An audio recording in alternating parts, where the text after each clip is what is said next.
Okay, Danny, we're live. Good evening and welcome to our weekly roundtable discussion. I am your host, Danny Ellison. Tonight we will be discussing the impacts and implications of moving national historic monuments, the left's movement to destroy our nation's history, and the ever-growing actions of establishment cronies that are blinding the American people through misdirection and distractive tactics. We are joined tonight by Mr. Derrick Grayson, who is our candidate for the United States Senate here in Georgia. We are also joined this evening by Ms. Josie Cruz, candidate for the United States Congress in Georgia's 4th District. We would like to welcome you both. Thank you for joining us and making time in your busy schedule to attend such a meeting. Mr. Grayson, I'd like to start with you opening in the show, just to talk real quickly about the ever-growing infestation of new topics of trying to destroy our nation's history, its legacy, and the honor and the story of everything that we have gone through to have the freedoms that we have. What say you about this movement to take down our monuments? Well, I'll tell you something, Danny, and thanks for your question. It's a pleasure to be here. Hello to everybody. Welcome, Ms. Cruz. Danny, when I saw the defacing of the Jimi Hendrix monument in Seattle, I knew that we had taken a nosedive. But more importantly, I watched a video of a Fox News anchor who was being verbally accosted by some young white people. And the reason I make mention of their race is going to be important. The reason I make mention of her race is significant, and I'll explain that here very quickly. This was a white anchor, and these were half a dozen young white individuals, some females. The guy was using all manner of vitriol. What that showed me was this: our educational system, which I talked about in the past, has failed us. The Department of Education given to us by Jimmy Carter. These kids, well, I shouldn't call them kids, they were adults. They don't understand ability. They don't understand. It looked like I picked up some echo from somewhere. Okay, it went away. They don't understand civility. They don't understand what it is to engage in a conversation. They don't even know how to approach addressing issues for redress. And when you compare what they were doing to what Martin Luther King and how he accomplished change, you see that something got lost somewhere. And this is going to get to why I mentioned whites, these being white kids or white young adults, is this. I saw someone post that if systemic racism or institutional racism exists, being that Hollywood is controlled by liberals, the Democratic Party is excessively progressive, and he mentioned several other things, whose fault do you think that it would be?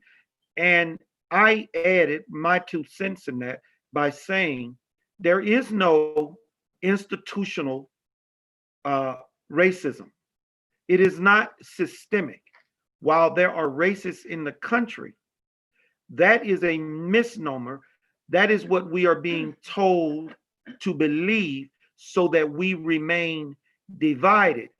And I see, Danny, that they have succeeded because they now have young white people believing in systemic or institutional racism at the highest levels. I yield. That's an interesting take on this topic, and I think that that's very direct and delivers a clear message of the other side of this argument. Ms. Cruz, being from South America, I would assume that based on conversations that we've had before and information that you put out about your campaign, that socialism and communism is something that is very relevant in South America that you have lived through, witnessed yourself and experienced. That being said, have you seen behaviors like this in uprisings where people have tried to destroy the history of your host country? This is what I'm seeing here in our country, in our beloved America, is the same thing that happened before in some countries in Latin America. This is a repetition of the agenda. The same strategies, the same destruction with a different language and a different people. But it's the same. It's like I already watched this movie before. It happens in Nicaragua, it happened in Cuba, it happens in Venezuela, it's going on in Bolivia and Chile, okay? Before we experienced what we're seeing here in the United States, we saw that in the news in Chile 4 months ago. They destroyed the city of Chile, the Santiago de Chile. They destroyed not only the transportation system, which was the train system, but they start destroying the churches. They burned down churches. So now what we're seeing here is the destruction of monuments. The next step is gonna be the churches. Write it down. It's going to be churches burning down. Why? Because inside some churches, you're going to find monuments, what they call monument, but the Christian, Catholic, and other Christians, they call it saints. You follow what I mean? So that's gonna be the next step. But we are seeing, I saw that in Bolivia, like I said, in Venezuela, in Cuba. What they are doing, what they used to do over there, they destroy those monuments and to erase history. What I'm seeing today with this destruction, removing, and defacing of monuments from the Confederation, what I believe is the Democrat Party, the KKK, are destroying their history. They are erasing their history because they don't want to be related or attached to that history. And then at the long run, United States is gonna repeat itself, history. This is essential. This is essential for America, for the communists who are coming from Central America, South America, from Asia, from Africa, and from Europe. It's a tie. They are working together. Those people who are destroying the Black community, they are destroying the monuments. Those are people who are being shipped in from other countries. They came here last November. I'm going to share with you later on, when we finish our meeting, a video that I denounced the Bolivarian breeze. The Bolivarians means they are following of Simón Bolívar. Simón Bolívar was like we call in America the Washington, our George Washington. Over there in the South America is Simón Bolívar. So a lot of countries from South America, they got together and they created a forum. The name was the Sao Paulo Forum.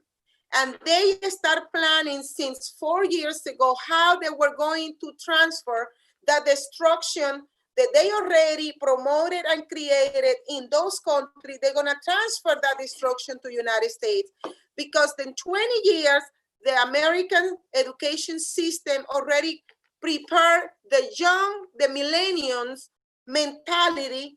They took the identity, they took their pride out. They are ashamed of the flag. They are ashamed of being American. So everything was well planned with the help of the Democratic Party, which we know today the Democratic Party is not what the Democratic used to be before, because the Democratic Party is being hijacked by communists, are being hijacked by socialists, are being hijacked by Islamists, are being hijacked by anarchists and everything, atheists and everything that hates the concept of freedom, individual responsibility, and that America as a nation is being founded.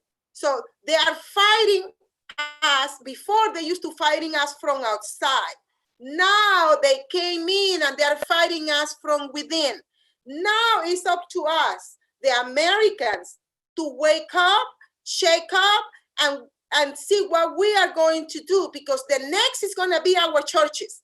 I'm telling you, it's going to be our churches. It's going to be the persecution of the Christians. That's going to be next. If we still allow sitting in our house and letting people tearing down the statues and doing the disaster that they are doing.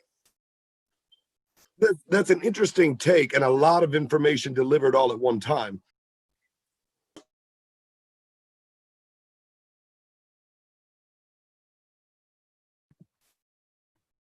That, again, I guess accidentally we got muted, but the interesting part about the response that you just gave is it leads to a whole nother line of questioning.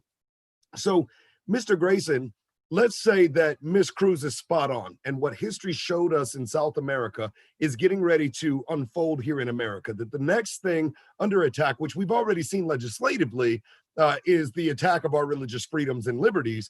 Let's just say that now the organization of, dare we say, the Soros culture is going to thrive on attacking our churches. What is the response that we as the citizenry should be taking right now to defend this, we the people? So I have to be careful when I say this, and let me take care of something right quick so that we don't have the issue with okay, so hopefully that'll fix my echo problem. So what I think, and I have to be careful with this, you know, I'm a Second Amendment believing individual. I think that citizens should take it upon themselves, number one, to defend themselves and their property, because people have shown us that they have no respect for either. But people do fear swift reprisal in most cases. What have we been showing in many of these cities? Weakness, nothing. And when Donald Trump spoke out in his tweet saying there will be no autonomous zones in DC, you will not bring that nonsense up here. In other words, it will be met with fierce reaction. Twitter decided to keep the tweet from being retweeted. So there is a push, as you have outlined, that we are to sit on our laurels and allow this type of behavior to continue unchecked. Well, we can't do that, Mr. Ellison. I heard someone say today, and I'll shut up, that the first mayor to stand up and say no more, that mayor would become a national hero in America. But the guy doubted that it would be a progressive mayor. He doubted that that would happen. And you largely don't see that happening in cities that are ran by strong conservative mayors. So at some point, I believe President Trump's hand is going to be forced, Mr. Ellison.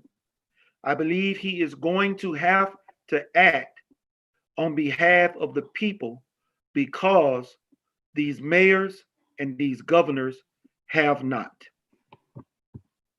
That's a very interesting take and point, which would lead me to ask this question. Some people have stated that it would be so simple for us to simply allow and accept their interpretation that our history has its prejudiced signatures throughout so many different variables. So Revolutionary War, the Civil War, the Civil Rights Movement, so on and so forth.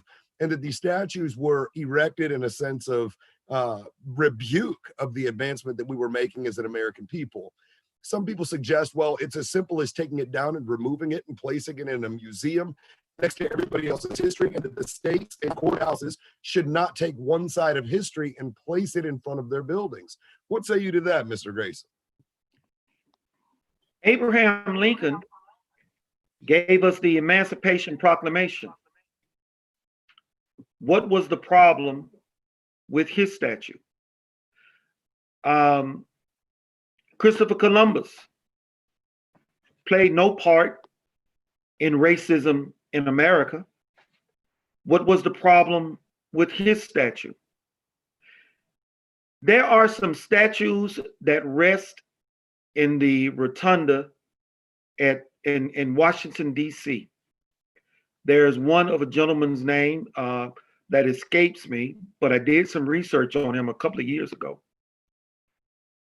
He should be brought back to Georgia. He should not be in the Capitol. He was a part of the Confederacy. He was a racist. They lost. Losers don't get to put up their monuments in the United States Capitol. So while there are some statues that don't belong in Washington, D.C., our capital, I think those Confederate statues, Robert E. Lee, and so forth and so on, that should be left to the state. And if the state, the people, when I say state, I'm speaking in terms of the people. If the people deem that they don't want the statues present, let them decide it, but not these renegades that are just going around and lawlessly defacing property that does not belong to them individually. That is what I say to that. Now, should we forget our history? Absolutely not. We should not forget our history, because if we forget our history, we are bound to repeat it, going right back down the same path. So I would like to see that statue of Robert E. Lee, given in context. And if truth be kept, I think it was Robert E. Lee that said, if I could free all the slaves to avoid this war, I would. But it was out of his hands. He couldn't. So I think to assume that we can fix our problems by tearing down a statue is misguided at best, and it is idiotic at worst. But Mr. Ellison, they want this to take place because they are counting on the disruption of our country. And when Corona started, first words out of my mouth before there was even any hint of what was to happen to Mr. Floyd was one man, our economy, one election. That is what all of this is about. It boils down to those three things: Donald Trump taking our economy so that people suffer and have grievances which are misplaced, and one election, being able to defeat Donald Trump in 2020. So now, Ms. Cruz, let's expound on that a little bit. So in recent days, I've heard this described this way, that what we, the American people, are exploring and experiencing and witnessing is literally a psychological arrest of our freedom to think, to move, and to breathe. That in the process of so many different crises, and it seems like they're repetitive, and when one doesn't take all the way, here comes another one. That in these waves that they're slowly and methodically relieving our local political bodies from the authority that they have with their people, and forcing the people to overthrow the government themselves so that the feds can step in to rescue. What say you about that process and way of thought? Well, back in those countries from Mexico down south, the type of government that they are democracy. So what they do is they create this chaos, this crisis to raise the people up. And when they're raised up and they start destroying, and then the president who is in charge of that specific country, they pack up their belongings and they leave the country. Because that's what's happening in democracies. That's the big difference about those countries and United States of America. United States of America, you know, we are a republic. And the way that the government here works is we start from the bottom, goes to the state, and then goes to federal, right? So they're trying to convince people here in United States by having these kids, teenagers, millennials, going on the street, destroying this, disrupting the economy, destroying the Black community. Yes, I said it. Destroying the Black community. They are destroying the most vulnerable. The community that is more vulnerable, that's what they are attacking. They are destroying. They are raising our Black and sister, the Black and brothers and sisters. They are trying to raise them up again, but this time with such an evil intention. So with the concept of democracy, United States is going to fall into what they want. They said it already. They want Trump out of the White House before November the 3rd. They are asking President Trump to resign. They are trying to disrupt the most that they could. They did it with the coronavirus. They couldn't do it. They sent us home. And on top of that, they gave us money to stay home. They pay us, okay, to stay home. The bill it was not enough to pay the bills, but it helped out a little bit. And then they saw it, the Americans reinvent themselves and they produce 5 million jobs during the quarantine, during the time. And then these communists, they're saying, what can we do to break the American spirit down so the government can fall? But they don't understand how America works. They don't understand how the government works. The president now he's watching from the bleachers because the Constitution tells him to watch from the bleachers for now. It's up to the local, the mayors, it's up to the state what they have to do. And then he sees, because I just can't imagine his face like, okay, how long do I have to wait? Okay, because President Trump is a problem resolver. Let's resolve this. Boom, boom, boom. But the one who are creating this are the Democratic cities mayor. They are on the long run, when all this over, they need to be brought into justice, because what they created the chaos. They created the crisis, and they want now the government control. They want President Trump come as a dictator, because remember, they were talking about Trump being a dictator for how many years? 3 years. 3 years. They're saying that Trump is a dictator. Trump is a dictator. When you go outside America and you go listen to the news in other countries, they are saying for 3 years that Trump is like Chavez, that Trump is a dictator. So what they are doing now is forcing Trump.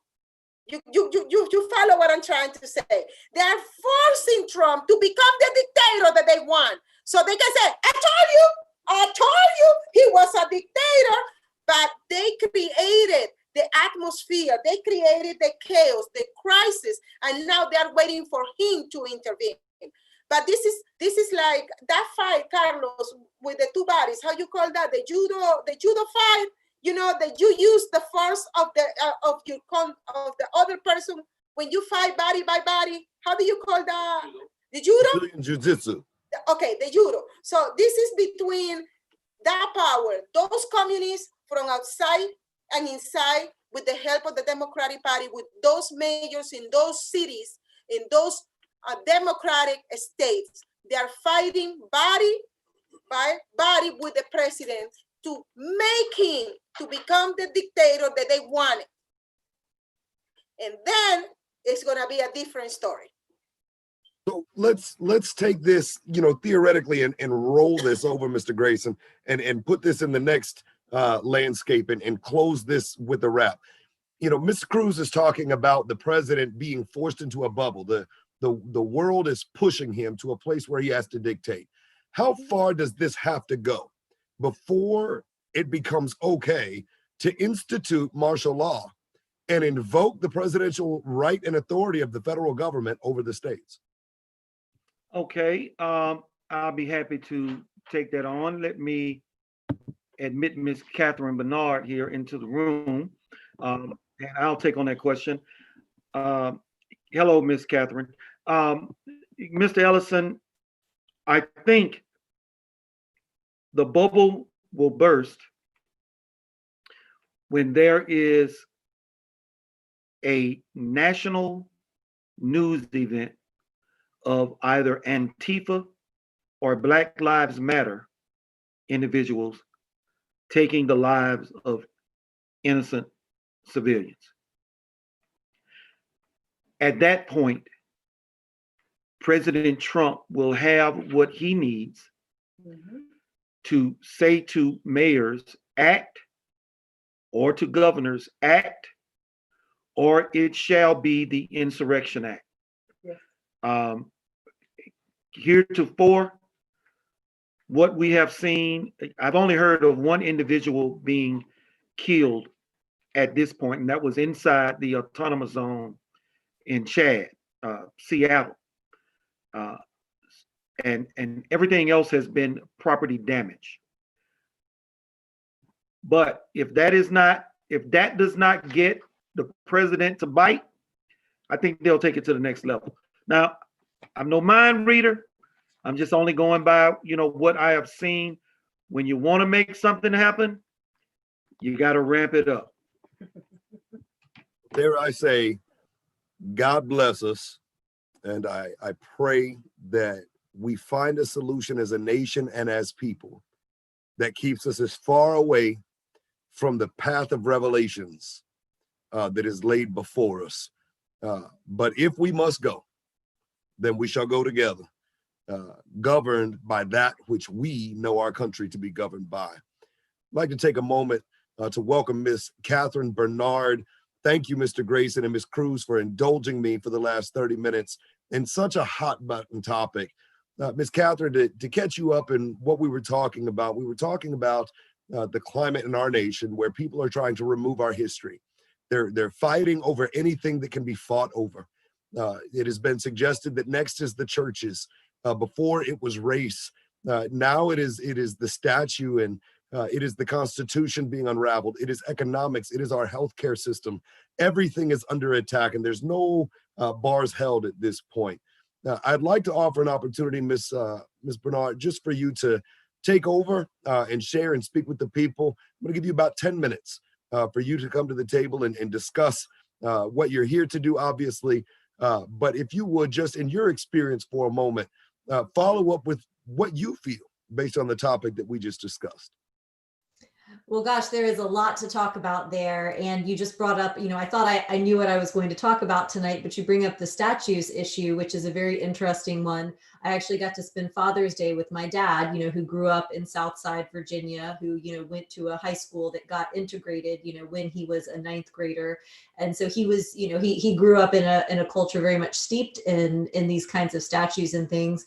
And, he's come to the conclusion that it's fine for them to come down. A lot of them were put up in the first place, not right around the Civil War, but right around the time that Civil War veterans were dying. There was sort of a wave of, Confederate statuary. And so, I find myself on that particular topic. My great-great-grandfather fought for the Confederacy. He was actually an engineer in Petersburg. He was also a state legislator and a lawyer and a newspaper editor. And, I have to say, if you look at the sweep of everything that's happening, I wonder, are statues of Confederate figures, is that something where we could make a concession on and not lose our principles? Because I think you can draw a line between historical figures and churches, for example.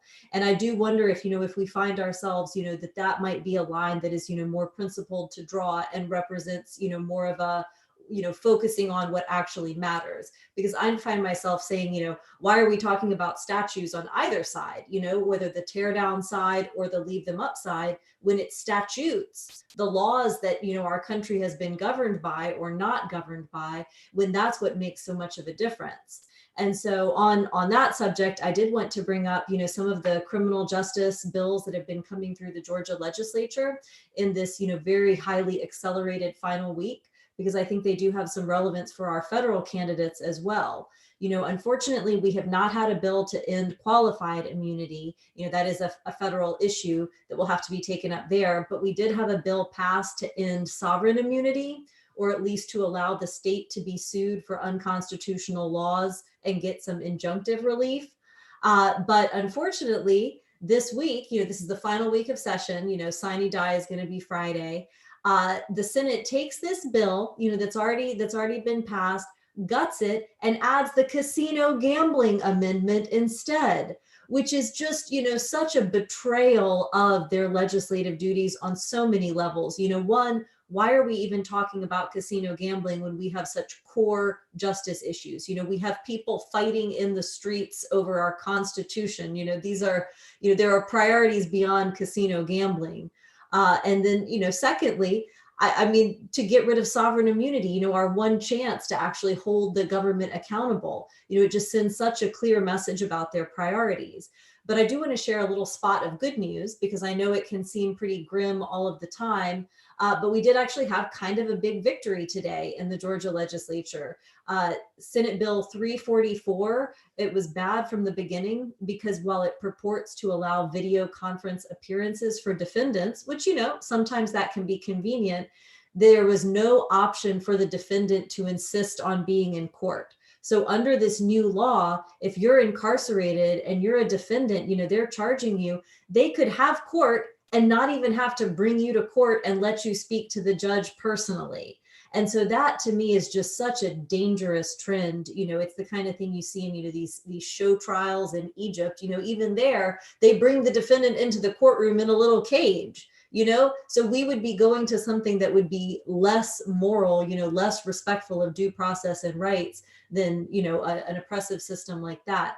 But a coalition of good people got together. They even tried to pass it twice. It failed the first time. The speaker, adjourned so that they could bully people, and it failed again. So that gave me a little spot of hope that, people are recognizing that rights matter. Our constitutional rights matter.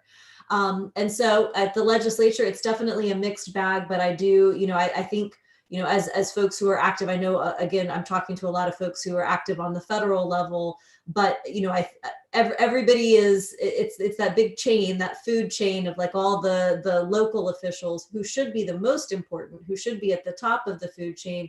They're all listening to the federal officials. And so I hope, that we can kind of set an agenda of freedom and constitutional principles and, take this energy from the streets and show all our local officials, we want the real justice reform. We want respect for constitutional rights, not, tearing down statues, because that's not going to make a difference, not hate crimes bills, because that's not going to make a difference. That gives prosecutors more tools and more power. Those are not the things that are going to help. And so it's a real opportunity, I think, for limited government conservatives, constitutionalists, to focus on how the things that we've been saying for years and years actually answer the agenda of BLM, Antifa, and the rest of the people complaining about government corruption. If they would go back to constitutional principles, that would answer their concerns. And so I wanted to segue from that into the Rayshard Brooks case that we have in Atlanta. And I think, Derrick has been a champion of police accountability from a principled conservative perspective. And yeah, I see Lisa's note. Please, on the statue thing, I see the arguments on both sides. I merely offer, my father, a son of the Confederacy, just shared this perspective with me. And so I find it may be, something that's becoming more widespread. And since there are so many important battles that we have, it's so important for us to pick, where are the battles that are worth our treasure, that are worth our credibility. And, if we can save the Constitution by changing out some statues, then that's not the end of the world. But again, I respect where you're coming from on that 100%, Lisa. And I don't think we should be bullied into anything. But the Rayshard Brooks shooting is just such a fascinating thing to happen in Atlanta for people who've been watching the police accountability debate for a long time. Because, what those of us who have been watching it have seen is, they're very different cases. Trayvon Martin, there is a lot of evidence that he actually did jump George Zimmerman. Michael Brown, the evidence found that his hands were not up, that he was, trying to grab at the officer. But the thing is there's countless other cases where the person was doing nothing wrong. Katherine Johnston, a grandmother asleep in her own home. David Hooks, a grandfather asleep in his own home. A child in a crib. There's so many victims that are just completely innocent that's where, I think we focus a lot of our energy and attention, or should focus our energy and attention. But then you have that category of cases that fall somewhere in the middle. And that to me is where Rayshard Brooks' case is. He's not an angel. DUI is a very dangerous crime. And it's lucky he fell asleep in a Wendy's and didn't, hit somebody and hurt them. So you can't fault the police for coming out to investigate a DUI. And, he did try to fight them and not get arrested. He did point a taser at them. So it's not a situation where you can say, oh, these are, evil, horrible cops who are just, out there to hurt somebody. But on the other hand, what have we come to as a nation when a man who falls asleep at a Wendy's ends up dead and 2 cops in jail? Is that our vision of public safety? And so I hope that what the Rayshard Brooks case can do is prompt more of an examination for all of us, particularly on the conservative side of things, because we've got to yank control from this kind of like wild leftist mob that, in anything that attacks America, they're cool with. That has been a long running communist theme is, to use police brutality as a way to attack capitalism. It's been going on, since the civil rights movement and even before. And so we've got to be aware that there are enemies there, but there's also a lot of people who, they genuinely see an injustice. They genuinely see why are police shooting so many people? Why are so many incidents turning out like this? And that's where I think if we can take, a principled look at the facts, because, truth over everything, we've got to be realistic about Rayshard Brooks and the fact that, it looks like even though he was married with 3 kids, he had a girlfriend on the side who he was visiting that Saturday night at the Wendy's. And then it turns out she's one of the ones who set the fire to burn it down. That's kind of an awkward fact. It doesn't really fit into anybody's narrative. But I think if we are, champions of the American people, we figure out the truth, we look at what we want to happen, and we look at, how we are tasking our public safety professionals to go about their job. Don't let the politicians blame it all on the cops. The individual cop on the street is not responsible for the mayor's decision, and the legislators and the judges and the prosecutors. It's a situation where we, the people, have to reinforce our sovereignty. And so I'm coming up on the end of my 10 minutes. So I did want to put in a plug for if anyone has not done their local Citizens Police Academy, or sometimes it's called Community Police Academy. That's what I like to call it, because I will note police are citizens and they are civilians. That's the whole point of having a domestic police force instead of the military, that they are civilians and that they are citizens. They don't have any special rights over us. But I would definitely encourage folks to get involved at that local level, see what people are getting arrested for in your town. Is it real bad guys, or are they knocking people's doors in over some pot? So I think it's, again, the answer, as with so many of these other problems that Derrick and Mr. Ellison and Ms. Cruz and everybody else is dealing with, the answer is less government, more personal responsibility, and a return to constitutional principles. It's amazing how much good that would do and how that could really bring kind of all the sides together on, the question of, are our police behaving honorably? And so thank you so much for the time to talk about this. And, I'd love to stick around for the rest of the discussion and hear what everyone else has to say. I hear we might get to talk more about qualified immunity and civil justice. Absolutely. So great conversation. And thank you so much for the amazing plethora of information that was delivered all in one place. Especially what's happening here in Georgia at the state level.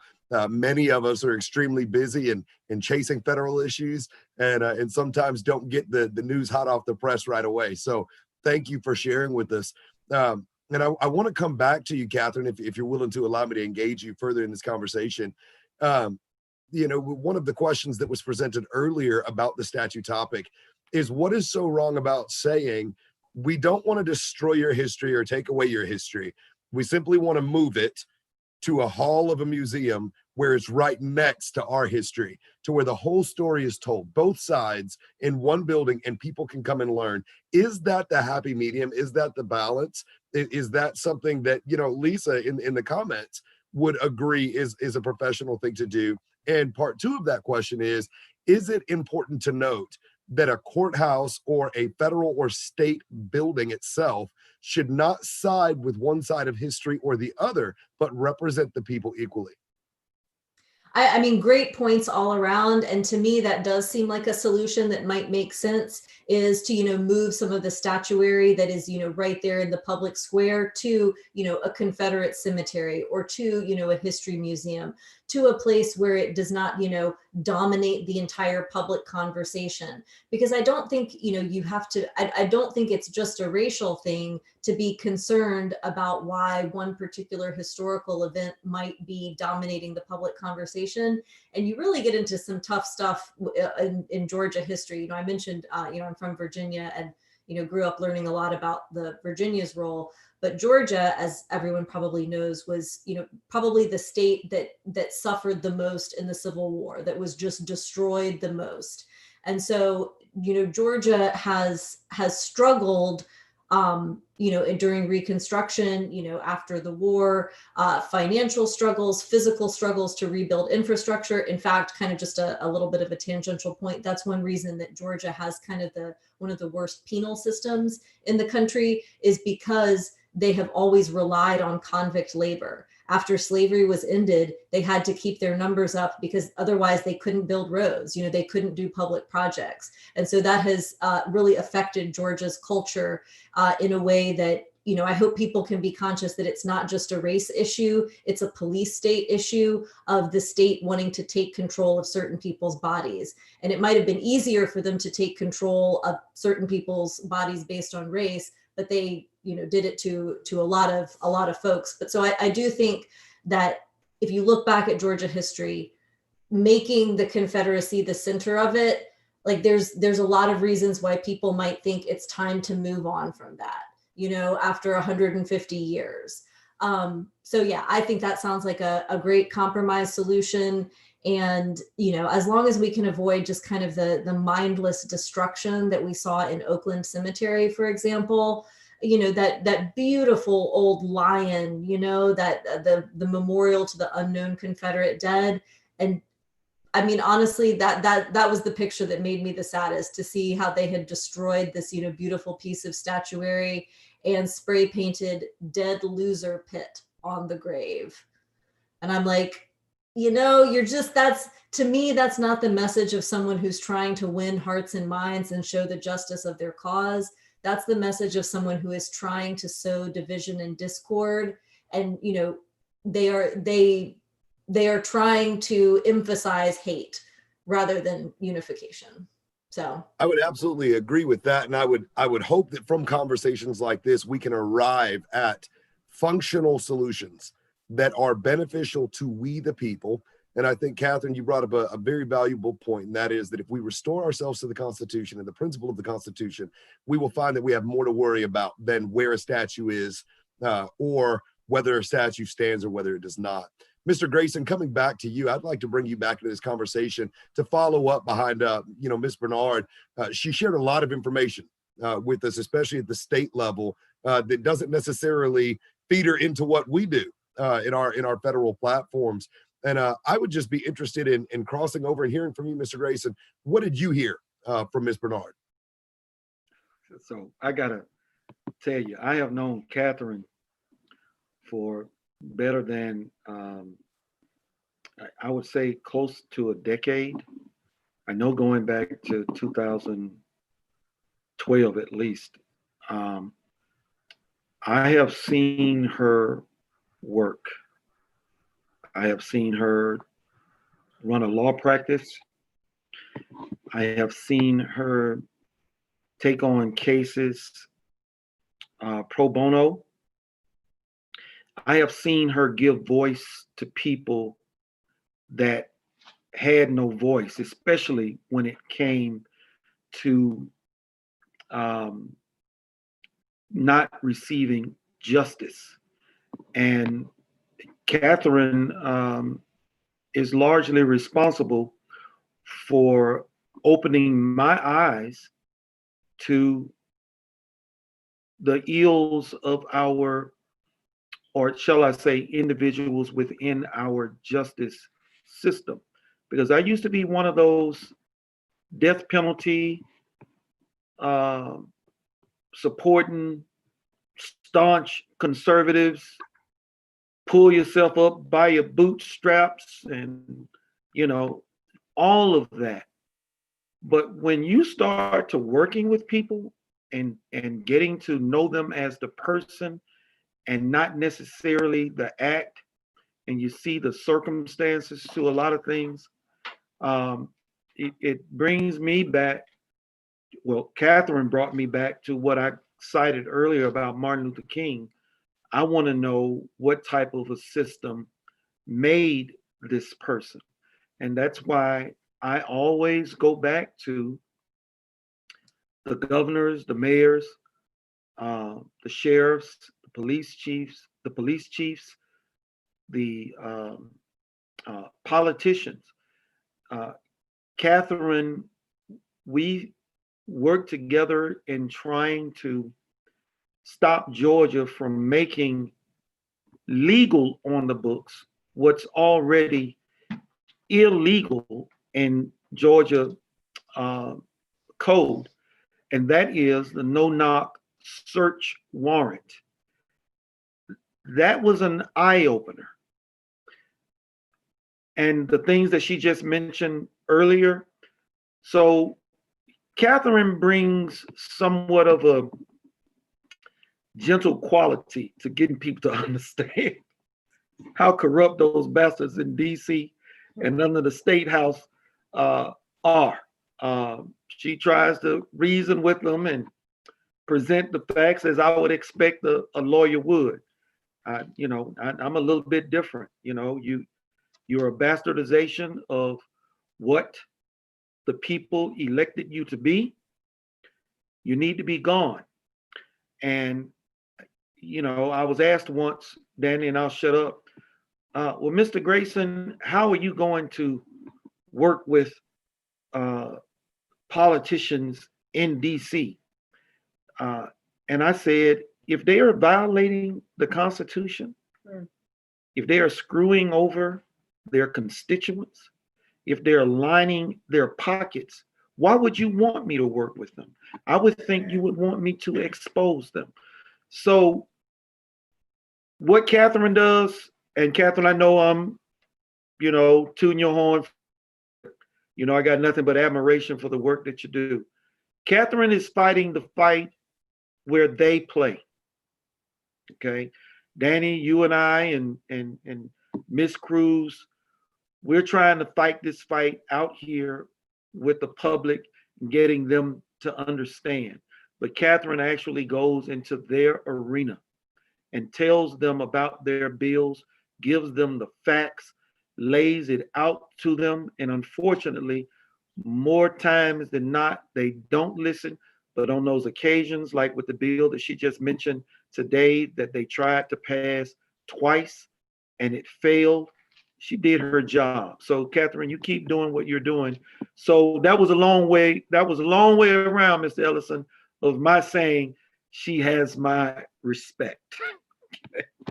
Outstanding. Well, Derrick, I've learned over the time that sometimes when your respect level is actually that high for someone, there is no short-pointed answer, and you do have to travel around to get your emotions together to express what it is that you feel. So I recognize and I support that. Derrick, you brought up a really cool thing, and I want to take this over to Ms. Cruz, and that is a topic, and I'm pretty sure we're going to have to go on air for another day in this, but it's a new terminology that is coming out being called exposure politics. Okay, so exposure politics, running campaigns and operating where everything that you do intentionally is to be exposed. Ms. Cruz, do you have an experience in your former life and coming here to the United States where you could see that through all of this chaos and everything that we're going through, these fights to defend what we believe to be our past, our history, our lives, and our morals, where exposure politics could actually be a solution? Well, when it comes to giving to the communists, to the anarchists, to Antifa, a little inch. If you give them a little inch, okay, we're gonna move this from over here to over there. They are not gonna take the inch. They're gonna take the whole body, first of all. Because I said it before, the next is gonna be the churches. And after the churches, they're gonna go for the cemetery.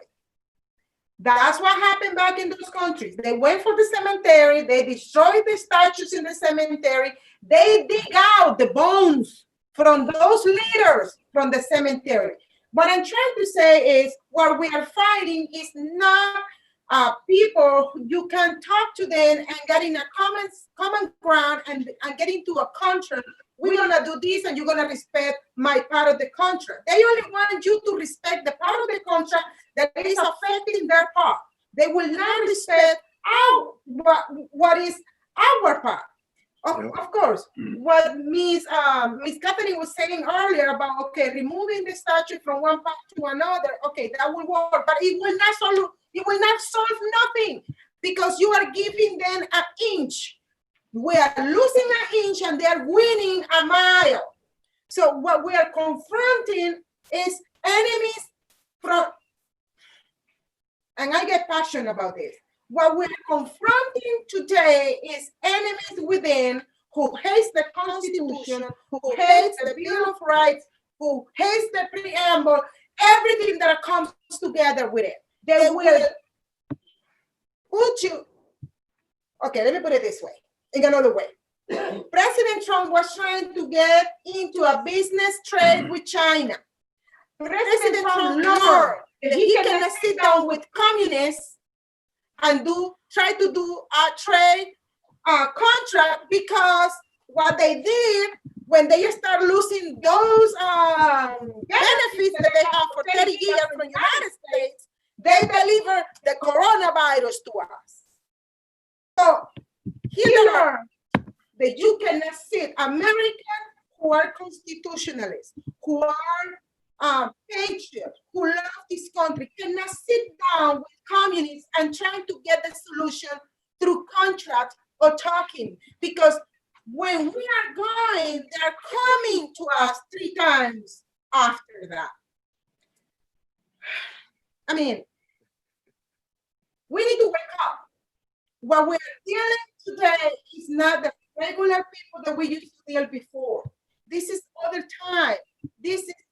We are about to lose the freedom. We already lose the freedom of move, going back out of our houses with the COVID-19. Now they're coming for the statue. Now they're gonna come for the church, and then they're gonna go to the cemetery. They're gonna start digging out, doing witchcraft, doing this and that. And we are not doing what we're supposed to be doing.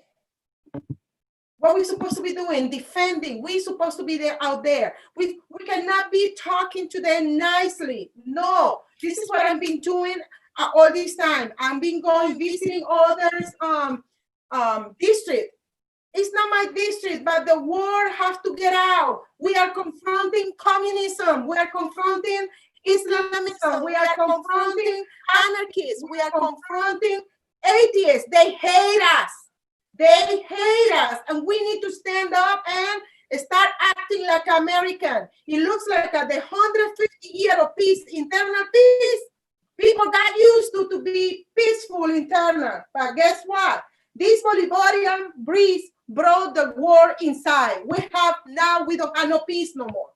We need to start acting like a patriot. We need to start acting like a people who love our country. Stop the political correctness. Stop the game, political game. No, this is about our country. You know what? Let me leave it there because I think we have 3 more minutes left.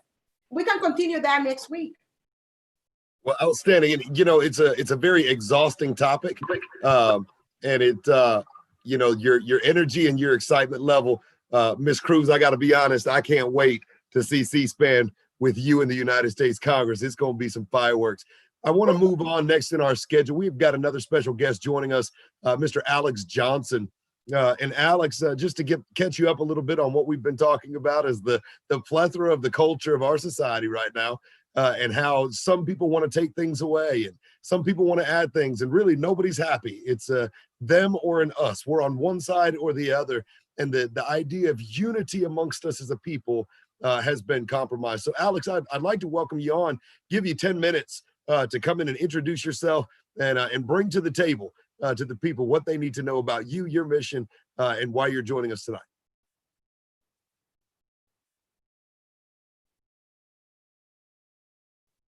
We still have Alex.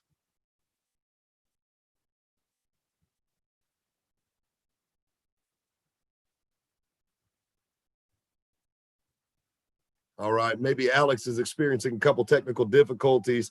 Alex, if you can come on in, there you go. We can see you. Can you hear us? Hello, everyone. I don't know if you can hear me right now or not. I haven't been able to hear what anyone else was saying. So could someone send me a message if you can hear me right now, and then I'll speak as Derrick invited me to. All right, awesome. Well, hey everyone out there in Zoom land. Regarding politics, that's what Derrick asked me to come on and speak a little bit about. And the main thing that's been going on right now that's been really concerning is the fact that the state legislature in Georgia has been really doing a lot of things just to pander and not really had any substance over the past few days, which has been very depressing and concerning for our civic culture. Ultimately, the bills that were recently passed, I mean, just yesterday, there was the hate crimes legislation, which was, I mean, it's giving prosecutors more power over plea deals, putting more pressure on defendants.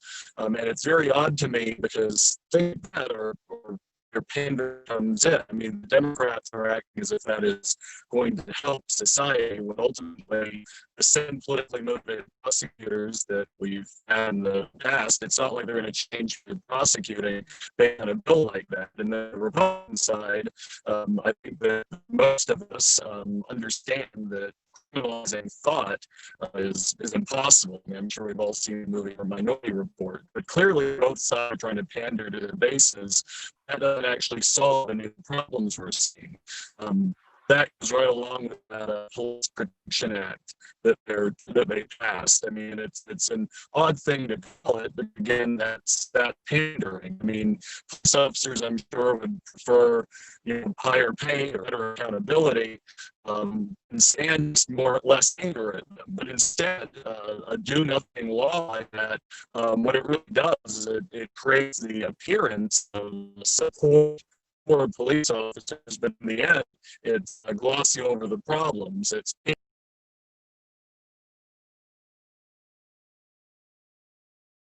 think we may have lost Alex here temporarily.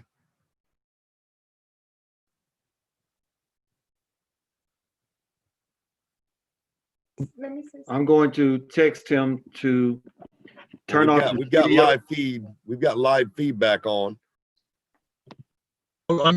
Yeah, get cut off or. Yeah, Alex, it seems like your signal is a little choppy, and it may have disconnected you temporarily, but we see you back on now. All right, that's awesome. What was the last thing people heard? I don't know when it disconnected. Alex, turn off your video. That will help with your streaming because your audio is choppy. So just use your audio. All right, is that better? Is that better? Yeah, that's better. Awesome. What's the last thing that you all heard? Was it about the police protection? Yes, we got with you to the police protection before you jumped out. All right. No, I was saying that that's again a situation of pandering going on in the legislature, because I mean, again, police officers deserve, like if you're trying to help police, you aren't going to just brush over the cracks of the foundation that are causing such anger around the country. I mean, what would really help protect law enforcement would be a situation where there's accountability for the politicians and their decisions that have been going on that have led us to where we are today. For example, the mayor of Atlanta going and, like as an attorney who does a lot of civil rights litigation, I've seen enough excessive force complaints to understand the idea that the way police officers are trained, the way the politicians have told them to act, is what has led to what happened in Atlanta. So it's disingenuous for the mayor or for politicians to then say that the police are the ones who are the problem when the city has been making money off of them for years, and it's their fault. In a lot of these Democrat-run cities, it's the politicians' fault for not having systems in place that are more just for everyone, and those are the type of things that the legislature is currently doing. There's also the fact the casino bill that was very interesting. They're trying to push that through. All the politicians are saying that they're letting the people decide, but those politicians are of course because those politicians.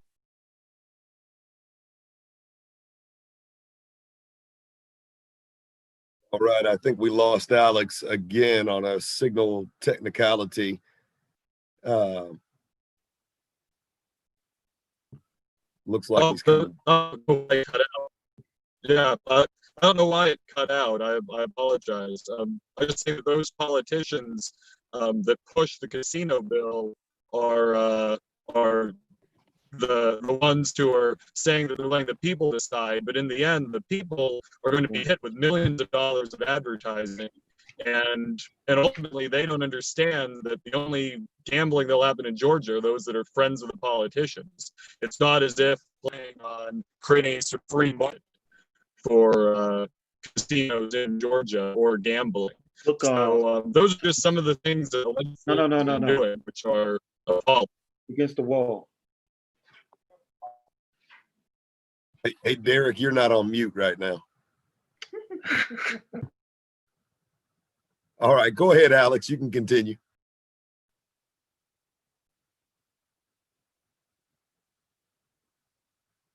Alex, do we still have you?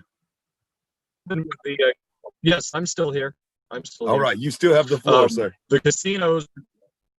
Oh, awesome. Well, thank you. I was just saying that the casino bill, that's another instance of this pandering that the politicians are doing and just deceiving the population. And ultimately, those things that you would think wouldn't come up during a shortened session in the middle of COVID and with the other issues going on, that you'd actually have real solutions being proposed by Republicans. And that's not happening. And that's where I think we need a lot more citizen involvement and paying attention to these things to really make a difference. So with that, that's what I've had to say. Outstanding. Well, thank you very much, Alex. And I know we've had a little bit of a technical gap in there, but just to share with you, your observations and your communication is spot on. Catherine Bernard is on with us, and she had highlighted several of the same points that you had brought up about what was going on in the state legislature here, and really opening our eyes into the legalese language that you guys speak so eloquently down here to our level, those of us that haven't made it through as many books as you guys have. So I want to thank you for taking the time to join us. And I actually want to swing back over to Catherine. If you'll indulge me for just a moment, Catherine, to follow up from what Alex was talking about. Both of you had a different delivery about the casino topic here in Georgia, and how that kind of slides in the mess that everything else we have going on. This casino stuff's going on. So Alex had mentioned that the people that are supporting this don't really realize what is in the bill for the casino and how it actually benefits us. So we're going to be inundated with a large scale of advertisement. There's going to be a lot of money moving around that advertisement that's being forced down our community's throats and our family throats. But what is the benefit to us, and what is the access to those of us that want to go and play poker? There's a lot of issues associated with the whole gambling question, because just like Alex said, the devil is in the details. This is not a constitutional amendment that would open up gambling for anyone who wanted to participate. It is, a highly regulated, carefully constructed bill that will only allow a couple of cronies into the marketplace, and they will have, favored government treatment. So I think, that's one of the problems with the gambling proposal as it stands now.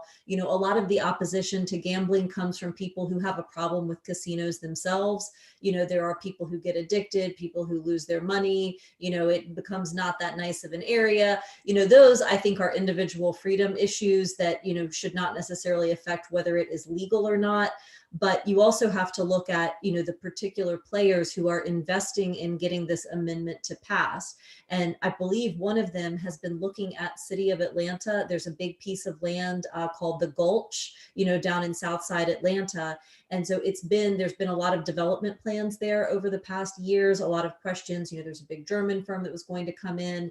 And so there are a lot of eyes on development of this property for a big casino. But, there's people who live in that property. So it's not just the impact of, legalizing gambling, but if you do it in such a way that gives these special benefits to cronies, you're going to actually be displacing Georgia residents who, are not going to be able to stand up to a well-funded, well-connected gambling establishment coming in and eminent domaining their homes.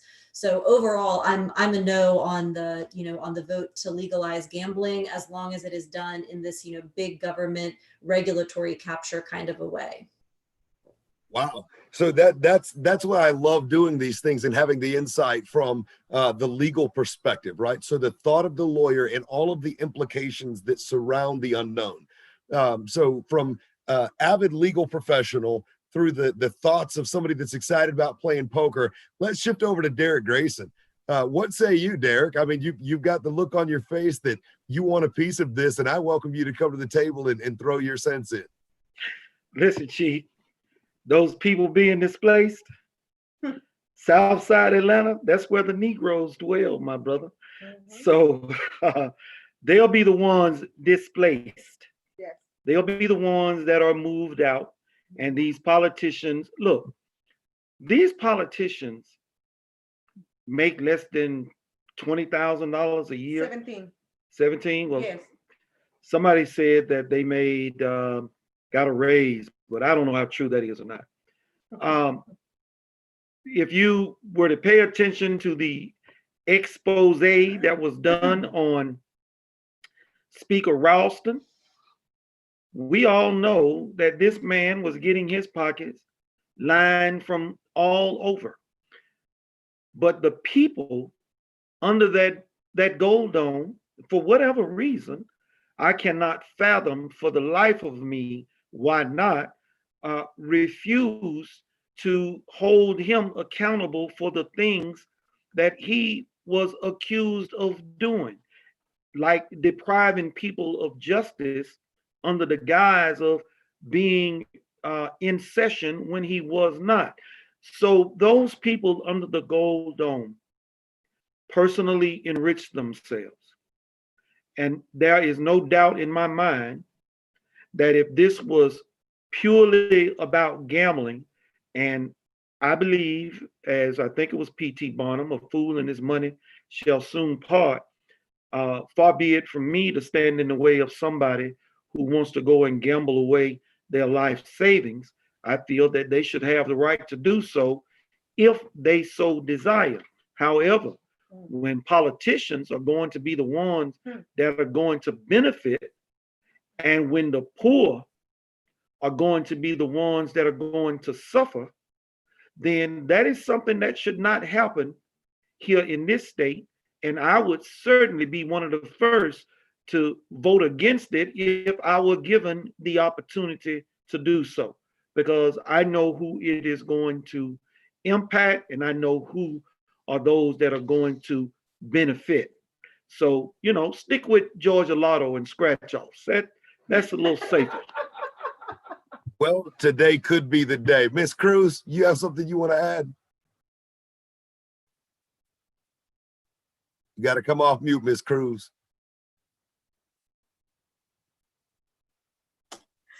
Catherine, There you are. can you hear me? Yeah, now I got you. Okay, Catherine, my question is this casino part of the opportunity zones?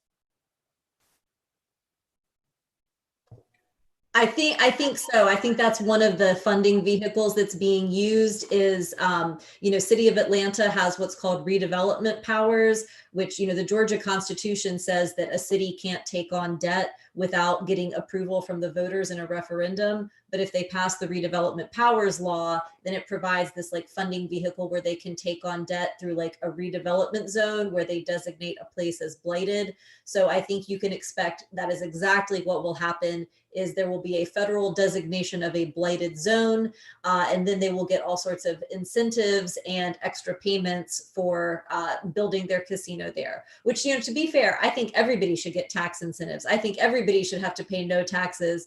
I just don't see why you should give, the no tax deal to the big corporation and the casino when all the small businesses are still having to pay through the nose. Wow, that's an observation. So all of these small businesses out here struggling, right? Compromised by not only COVID, but by rioting and all of these displacements. So right when they get the authorization to open back up, they want to build their business. They've already taken a major blow. Now we start this craziness. And the rioting is over all types of different issues, depending on what side of the aisle you're on, what statue you support, which statue you don't, what kind of food you want to eat, what kind of food you don't. And now the ball just keeps rolling and keeps rolling. But Catherine, you point out such an amazing point here. And that is the big guy that's been protected this whole time is going to be okay and is going to get some deals and be able to move in onto somebody else's turf because of a legal loophole that allows them to move into blighted zones, as you mentioned. But the little guy is now going to have to pick up the slack and the weight of that. Not to mention, Mr. Grayson, what would you say with a casino coming in? Isn't it fair to assume that the casino is going to have restaurants and beer and alcohol sales and all of these budgetary things, the hotel industry? What is that going to do to pull from the small industry in the surrounding area? Well, so if you go and look around in Southside Atlanta, it'll probably be bringing restaurants to that area of town where there are none. Now, there has been some development where, like Cascade, which is Southwest Atlanta, which is down the street from me, they brought in a Publix, a Wells Fargo. They have a neighborhood bar and grill, Applebee's, and a few other restaurants. But when you start talking about high-end stuff, fine dining, and not that a casino is going to bring that type of venue there, that will bring some jobs to those areas.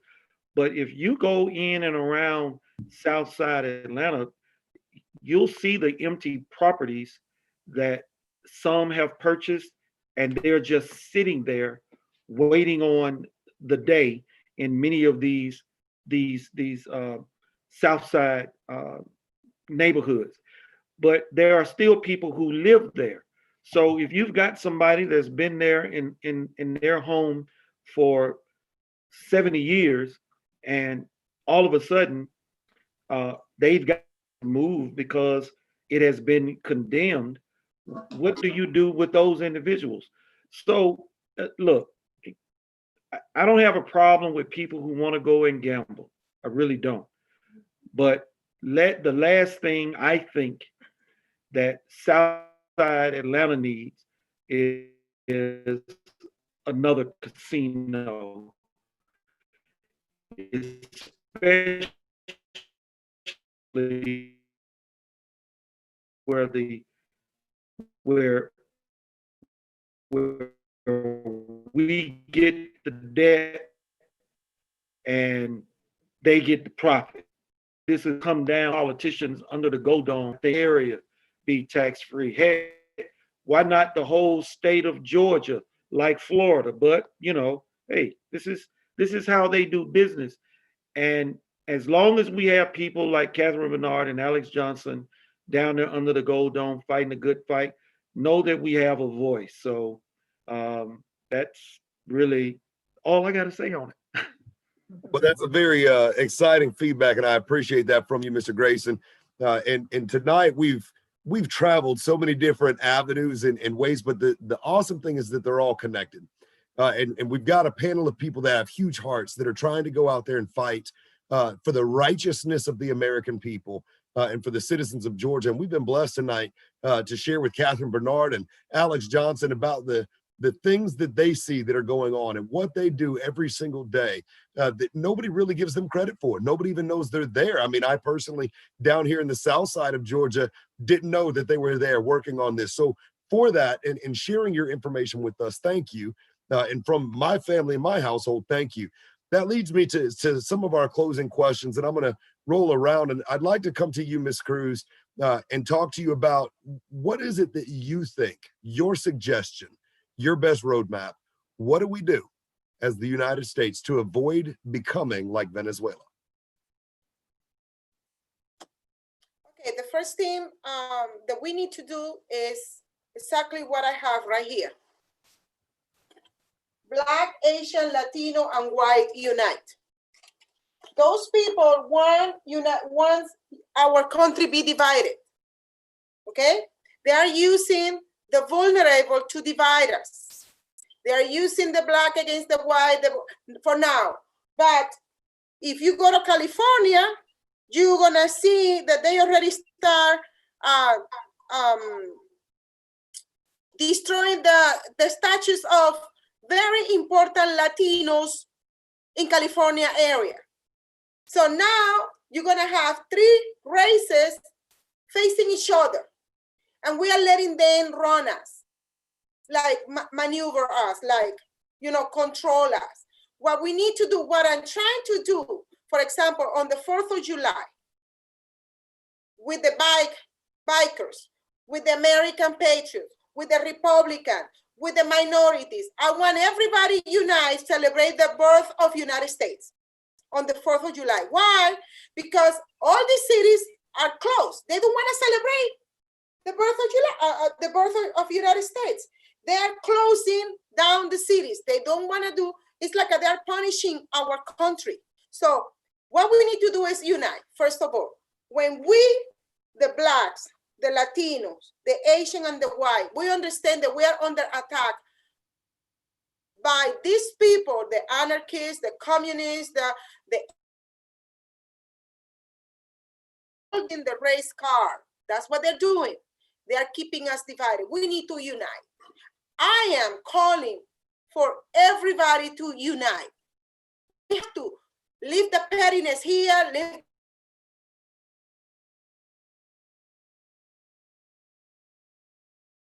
are the unity of the United States, saving the United States, and the love that we have for our country. Because if we lose our country, let me give you a bad news. We don't have nowhere to go. We do not have nowhere to go. I am telling you, I'm coming from another country, okay? We know what is not having the 10 amendments. You don't have no right to speak. You don't have no right to defend yourself. You don't have, not even to tell somebody not go into your house if they don't have permission to go to your house. They just coming into your house. They even kill you in front of everybody and nobody can say nothing. So if we lose this country because we still divided into ourselves. No, not this group, because this group is by Antifa, declare this group terrorist, Nazi, and da-da-da-da-da. But then the President Trump declared Antifa a terrorist group. I'm being attacked by Antifa. They call me a white supremacist. The only white thing I have in my hair here, because the campaign is taking a troll on me. You know, I'm having white hair. That's the only white that I have, and now I'm covering it up.